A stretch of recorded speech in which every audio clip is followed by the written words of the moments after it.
Hello, vinyl community. It's me, Russ Shaw, and this is the 2023 vinyl tag. Thanks to Rob Walker out there putting this together.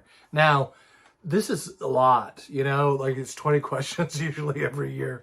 And I feel like I know exactly what it's like to have a child now, right? Like the women who go through childbirth and it's like, it's really painful. And you're like, I'll never do that again. And then, you know, next year rolls around and there you are, right? I don't know. So that's probably offensive. That's probably a bad analogy. Is that a bad analogy, love? She wasn't listening. God. I'm just kidding. Anyway, I stole that joke from, I mean, that's an analogy. You've heard it before, probably. Sorry, I'm going to get right into this, all right? I'm not going to take all day. This is going to be quick as I can make it. Because I'm excited, yet it's a lot. I mean, I dragged out all these records. It's like homework, but in a cool kind of way. Shut up and get into it, Russ. Thank you. All right, so number one question is a favorite release of 2022. Favorite release, re-release. This was re-released in 2022. This is Ronnie James Dio's Holy Diver, and it's a Bernie Grundman remaster, a lacquer. They did different artwork on here. So you got the gatefold like that, and it's just a very, it's an awesome record from back in the day. Love this album. Love Mr. Dio, Mr. Ronnie James. So that's number one. Number two on the list. The next question, the last band or solo artist you saw live. So my wife and I were picking up my son at the airport. Had a friend who was in a punk band, my friend Jeff Becker. And he's invited us to out to the show. And just so happened Toiling Midgets was there playing. So this is, and I really didn't know much about this band when I saw them. And the dude, Craig Gray, he actually signed the record for me. But these guys are like old San Francisco, at least Craig Gray is. So a lot of the other bandmates are, one guy passed away. And so there was a lot of dudes from Germany that were there that we met and hung out with, and they were really cool. But I met Craig Gray, and he's like sitting, I didn't know that much about the band. Vinyl Richie actually commented, and Vinyl Richie was talking about the band. Again, I didn't know. Like, I'm sitting across from a legend. He's sitting there in a David Bowie shirt. I'm like, nice shirt. Like that's all I said to the man. Well, I mean, this was punk rock genesis, like on the West Coast in the 70s. So this is a classic album, Sea of Unrest. And that's the last band we saw, man. I mean, this guy, if I knew the history of this band, I probably would have broke out my camera and did a little interview or something. They also, these guys, IE opened for them. So this is a Seattle local band, which is really cool. And this is See You in Seattle. It's a very, all these songs are Seattle type of based stuff. And the third question is which, in my opinion, what first, you know, a band whose first record was their best record. This is going to be controversial. I know. Many of you may not agree with me. And I'm okay with that. It's not going to ruin my day. This is Van Halen's first album, and this is amazing. In my opinion, this is the best Van Halen record, all right? At least of the Dave years. Eruption, Running with the Devil, Jamie's Crying, Little Dreamer. I mean, there's not a bad song on this record. This record is amazing. And it's one of those, like, whoa, like that changed music, kind of. This 1978 this came out, and it sort of set the pace for rock and heavy metal in the 80s, in my opinion. You may disagree. Oh, I know. Judas Priest, yes, there's we could get into it. But these guys, man, Eddie Van Halen, God rest his soul. He or whatever, right? Like, he's amazing guitarist. Probably maybe the best ever, but don't know. Number 4, a hat trick, where you have the vinyl, the CD, the cassette, the album. So we'll start with the vinyl. I have Def Leppard's Pyromania. All right, this record, 1983. This is the cassette tape of Pyromania. I got that at Daybreak for $3. This is the one I've had for a very long time. This came out, I believe, late 80s. It's kind of covers a little beat up. This is MoFi, right?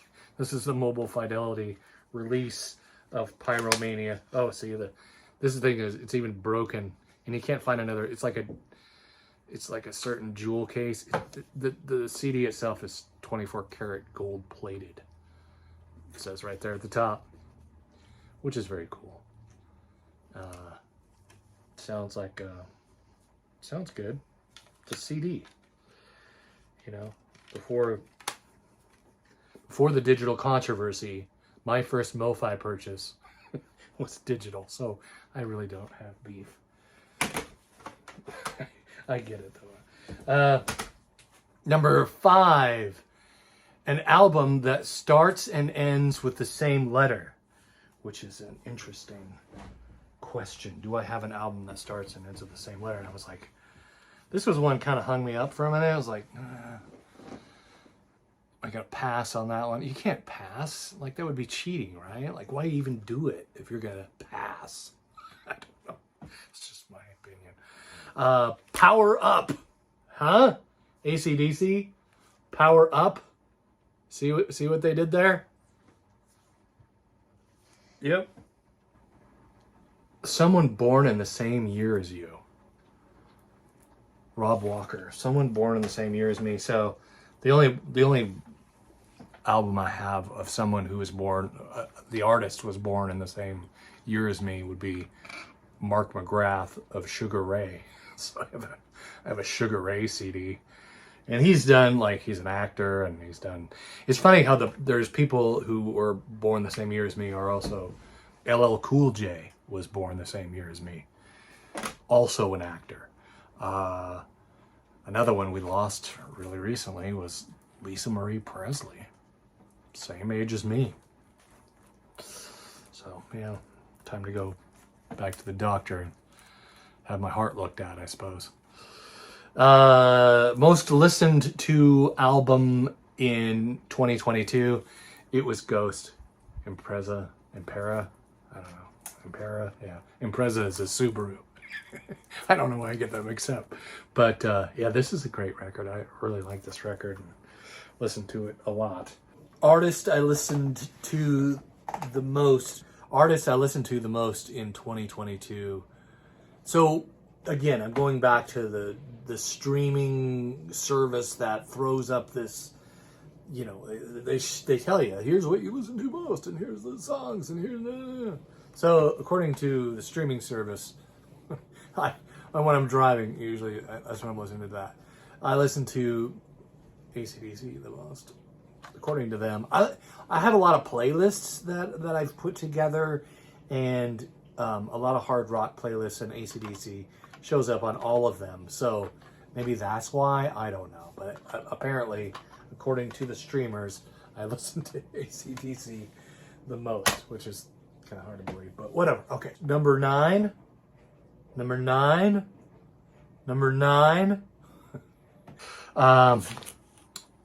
Australian band, artist. I would say, I mean, AC/DC is, of course, like, it's kind of cheating, but everyone knows AC/DC is from Australia. Courtney Barnett, I really like. I don't have any of her, I mean, listen to a lot of her stuff streaming, but I need to buy some physical media of Courtney Barnett, because I do. She's a great, amazing artist and really interesting, and she's from Australia. The next one, record people would be surprised that I purchased in 2022. That would have to be Taylor Swift, Midnights. I like this record. This is different. I'm not a Swiftie, right?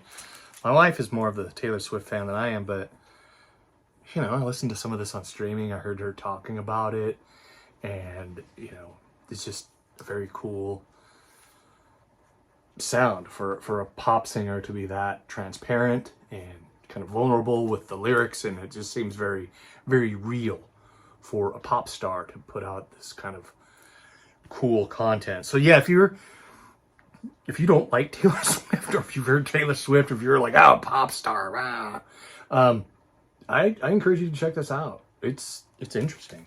It's kind of deep, a bit bluesy in places. All right, so I'm not really a completist on much of anything, really. I'll collect like studio albums from a band I really like. I have all the Doors studio albums. I have Van Halen, all their studio albums, ZZ Top, like a lot of 80s stuff, right? 70s, the AC/DC, you know. I don't know if I have all their studio albums. I might. I don't know. I haven't checked. So this is the Doors, Paris Blue. This just came out on Record Store Day. Thought I'd share that. That's like if I collected all the live stuff, like there's a lot of live stuff out there. So, and this was cool that they released this. So I got that. So that answers your question. Hopefully, check that off the list. And moving on.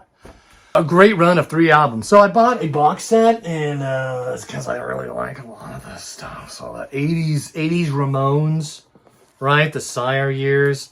There's just, I mean, you got, there we go. I mean, there's 6 of them in here, all right? So there's 3 and 3. Some of these albums are, like, I was looking at punk stuff on some of the streamers, like they track what's trending, you know, and this is like an awesome record right there. This was cool rarities it came with the I know I've shared this before, but this is just, I mean, this is really cool. So the Ramones, that's what I got. That's how I'm gonna answer that question. Moving on. 80s soundtrack. This is my wife's favorite 80s soundtrack. I've got Heavy Metal. It's one of mine. That's a great one.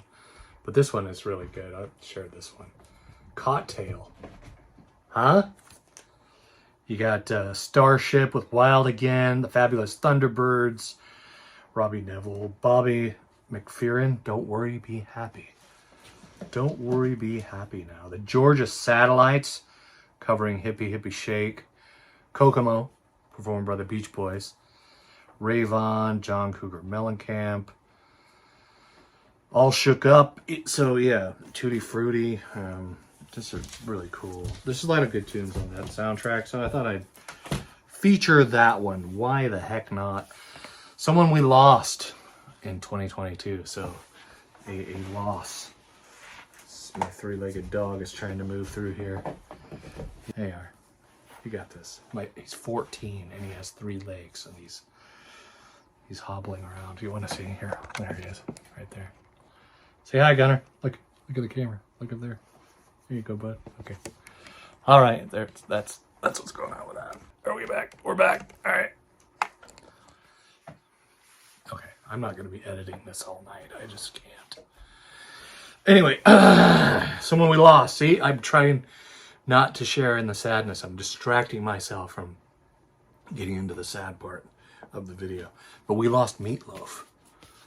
Anybody? Right? Meatloaf. Bat Out of Hell. This is an amazing record. This is another one of those kind of cool, groundbreaking records. Gunner's still slamming into the stand here. There's Meatloaf, man. R.I.P. Mr. Loaf. All right, so there's that. A disappointing purchase. Which number are we on? Number 15. All right. We are 2/3 of the way through this. 3/4.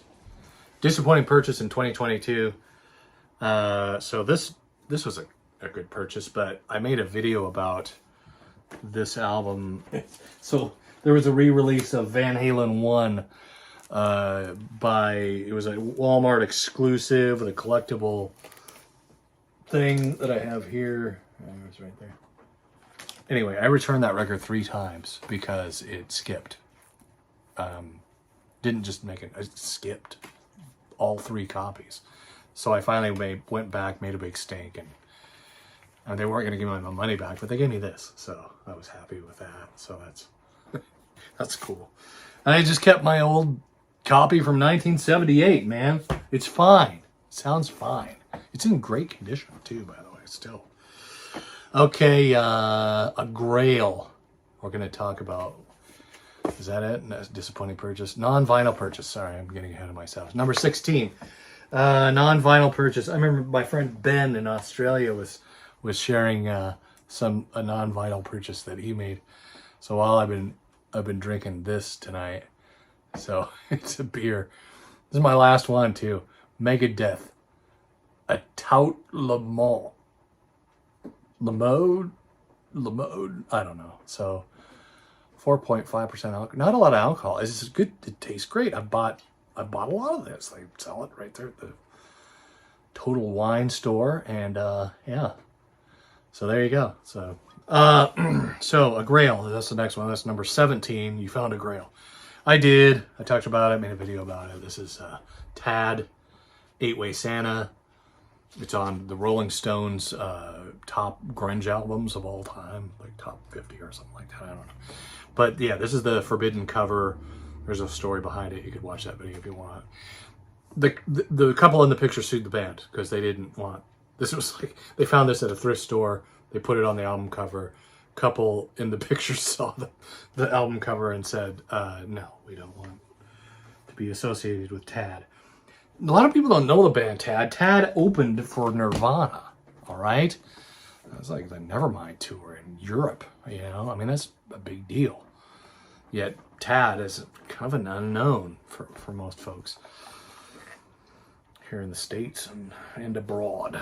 Maybe the UK knows Tad more than we do because, right? They weren't good looking enough. A space-themed album or song. Oh, I shared this too. I made a video about this. My wife and I purchased this record. William Shatner, Seeking Major Tom. I mean, talk about a space-themed type of a record. We were talking with Mike at the In Groove when we were in Phoenix, and he was bringing up, like, I was kind of making fun of my wife and Mike liking William Shatner. I'm like, isn't that like comedy? Wouldn't that be in the comedy sections? No, dude. Like, he's an artist. Like, you've got to get into, listen to this. And this record it's pretty good, man. I can't complain. There's a bunch of artists that are on here. Richie Blackmore, Steve Miller, Brad Paisley. You know, you got cross genres coming together. Peter Frampton is on this record. Sheryl Crow. The list goes on and on. There's a lot of folks came together to assist Mr. William Shatner, Captain Kirk, in making that record.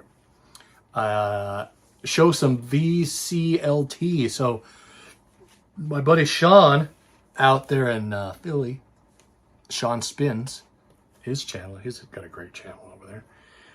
He sent me some records. This is one. I really like this record. This is really cool. This is Bug, Dinosaur Jr. This is live at the 7:30 Club in, what's 7:30? The 9:30 Club. It's not the 10 o'clock club. It's the 9:30 Club in Washington, D.C. Washington, D.C. is like, you know, you talk about punk rock. Like, that's the capital of the country. So a lot of good punk rock comes from Washington, D.C. Check out the wax on this too. It's really, not only is it a good record, it's a good looking record. Like, look at that splatter, kind of like boom. Bug, my favorite Bug of all, right here. Thank you, Sean from Sean Spins for that. 1973, the final question. Share a record from 1973. I could have shared Dark Side of the Moon. That would be too easy. But that came out in 1973. Here's another one. It could be too easy too, but Quadrophenia, The Who. I was just so excited when I saw this used. Like, I got a used copy of Quadrophenia.